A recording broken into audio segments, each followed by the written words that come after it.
Students, आज हम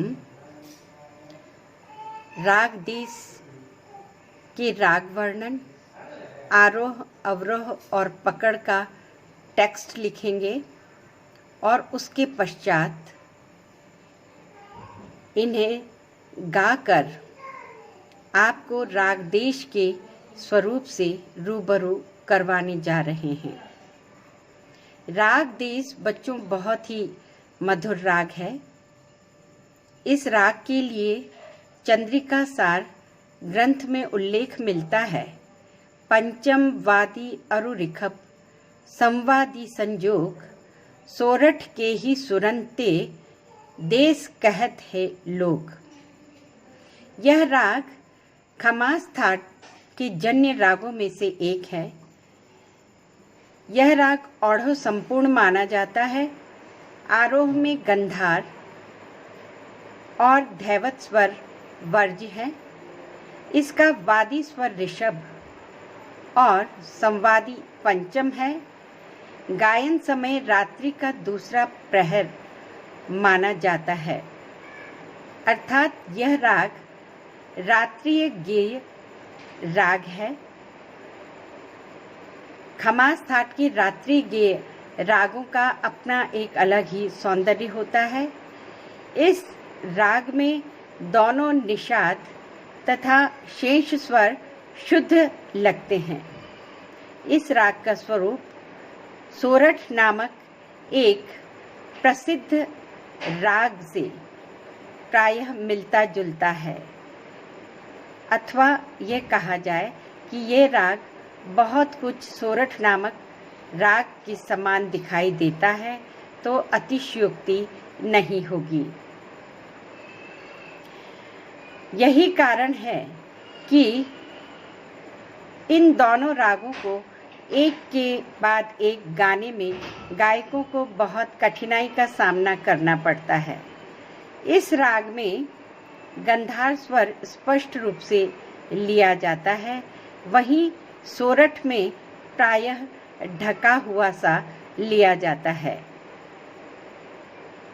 इस राग में गंधार स्वर स्पष्ट रूप से वक्र तरीके से जो लिया जाता है, वही इस राग की विशेषता है। इसके आरोह में गंधार और धैवत प्रायः नहीं लेते हैं। अवरोह में ऋषभ वक्र रहता है।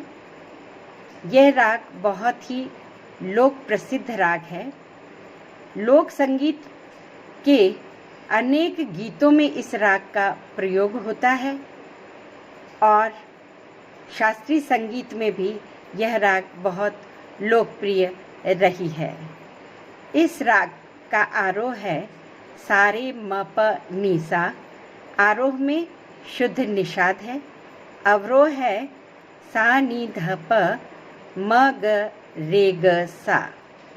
अवरोह में कोमल निषाद का प्रयोग किया जाता है। पकड़ अथवा रागवाचक स्वर समुदाय, अर्थात वो स्वर समुदाय जिसके संक्षिप्त स्वर राग देश को अभिव्यक्त करते हैं, वो इस प्रकार हैं। रे म प नी ध प प ध म प ग रे ग सा। ये इस राग का प्रमुख स्वर समुदाय है, जो कि राग के सौंदर्य को स्पष्ट करता है और राग के स्वरूप से हमें रूबरू कराता है। तो ये तो हो गया राग देश का टेक्स्ट बच्चों।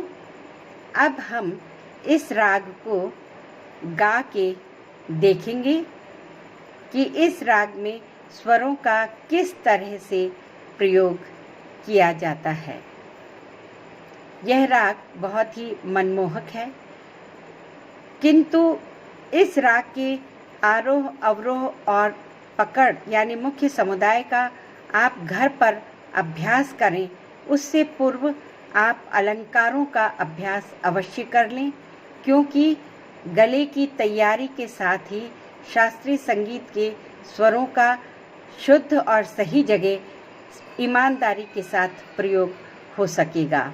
इसलिए आप इस राग के आरोह अवरोह पकड़ को मुझसे सुने और फिर अलंकार गा के उसके पश्चात इन स्वरों का आप अभ्यास करें, तो उसके पश्चात आप इस राग की बंदिश का गायन बिल्कुल अक्षरशः शुद्ध रूप से कर पाएंगे।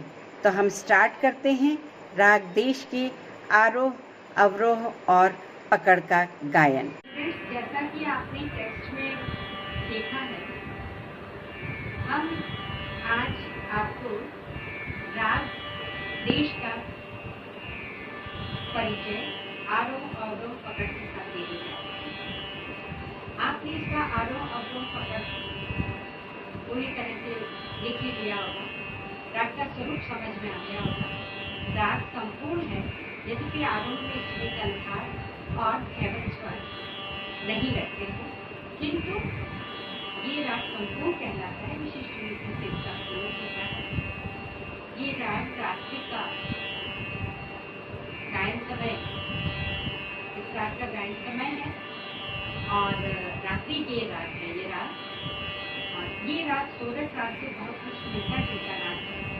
इस राग में जिस गंधार को स्पष्ट रूप से लेते हैं, सोरठ राग में वही गंधार स्वर जो है वो ढका हुआ किया जाता है। तो हम शुरू करते हैं। सबसे पहले आप सब लोग सा लगाएंगे।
स्टूडेंट्स, आरोह में शुद्ध निषाद का प्रयोग हुआ है, अवरोह में कोमल निषाद का प्रयोग हुआ है। ये खमार घाट का राग है और ये खमार घाट के रागों की विशेषता है। तो आपको इस बात का विशेष रूप से ध्यान रखना है कि आरोह में शुद्ध निषाद देंगे आप और अवरोह में कोमल निषाद का प्रयोग करेंगे। आरोह, अवरोह और पकड़, इन तीनों से इस राग का स्वरूप आपके समझ बिल्कुल क्लियर हो गया होगा। हम एक बार फिर आपके लिए गा के बताते हैं। और आप ये तो जानते ही हैं कि संगीत में अभ्यास बहुत जरूरी है। आप इनका अभ्यास कम से कम 1 घंटा करेंगे, तभी बंदिश को ठीक तरीके से गा पाएंगे। तो इसका शुद्ध निषाद और कोमल निषाद का प्रयोग आपको हम एक बार फिर से आरोह और अवरोह के द्वारा बताते हैं।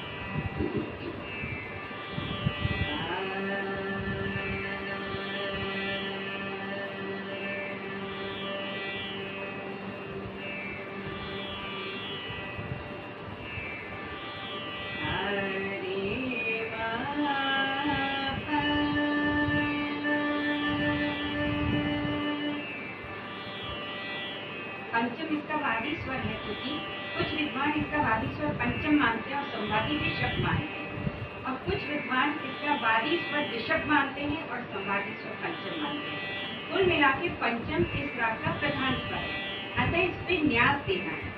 जैसा आप जानते हो ना, वादी स्वर प्रधान स्वर होता है, तो हम पंचम में ठहराव करेंगे और उसके बाद फिर उत्तरांग पूरा लेंगे। तो फिर से हम स्टार्ट करते हैं।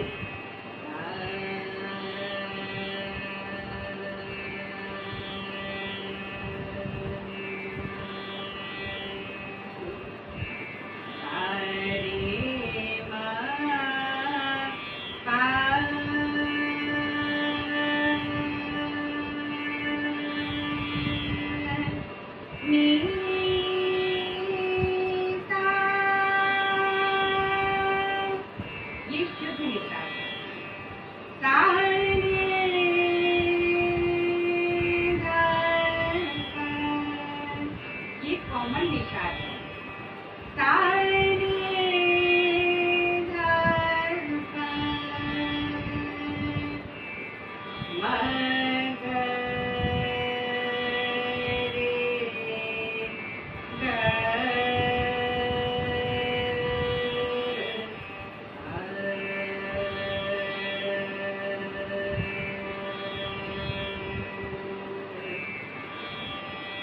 रे मा पा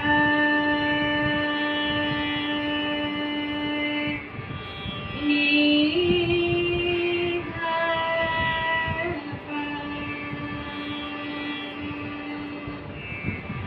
पा धा पा मा गा रे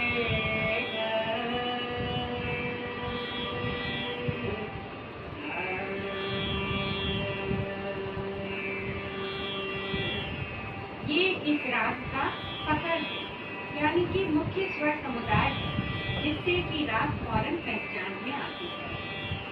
समास राग का राग है देश, और देश का ये स्वर समुदाय जो हमने अभी आपके सामने लिया, कौन सा? रे मा पानी धा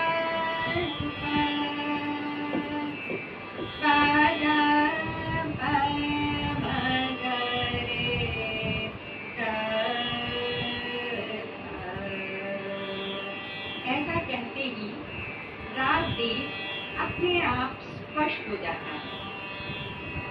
इस राग का चलन बिल्कुल इसी तरह से है।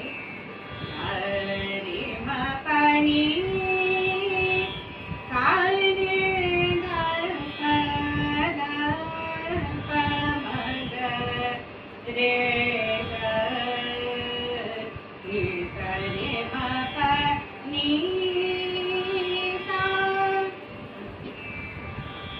आप इन स्वर समुदाय का जब पूरा रियाज करेंगे, उसके बाद हम इसकी छोटे ख्याल की बंदिश को स्टार्ट करेंगे। इसके छोटे ख्याल की बंदिश हम आपको अपने नेक्स्ट लेक्चर में दिखाएंगे। अभी वर्षा ऋतु का भी समय चल रहा है और इसके बंदिश के बोल जो हैं वो भी वर्षा ऋतु से संबंधित ही है। इसलिए जैसा कि आपको पता है, जब स्वर और शब्द साहित्य में वातावरण के अनुरूप एकता हो जाती है, तो उस राग का सौंदर्य अपने आप खेल के आ जाता है। तो अभी आज के लेक्चर के लिए आपका इतना ही पर्याप्त है। अभ्यास के लिए मटेरियल ये आप इसका आरोह, अवरोह और पकड़, इन तीनों का अभ्यास करें। विशेष रूप से द्वितीय वर्ष के विद्यार्थियों, आप में शुद्ध निषाद और कॉमन निषाद को डिफ्रेंशिएट करना आना चाहिए।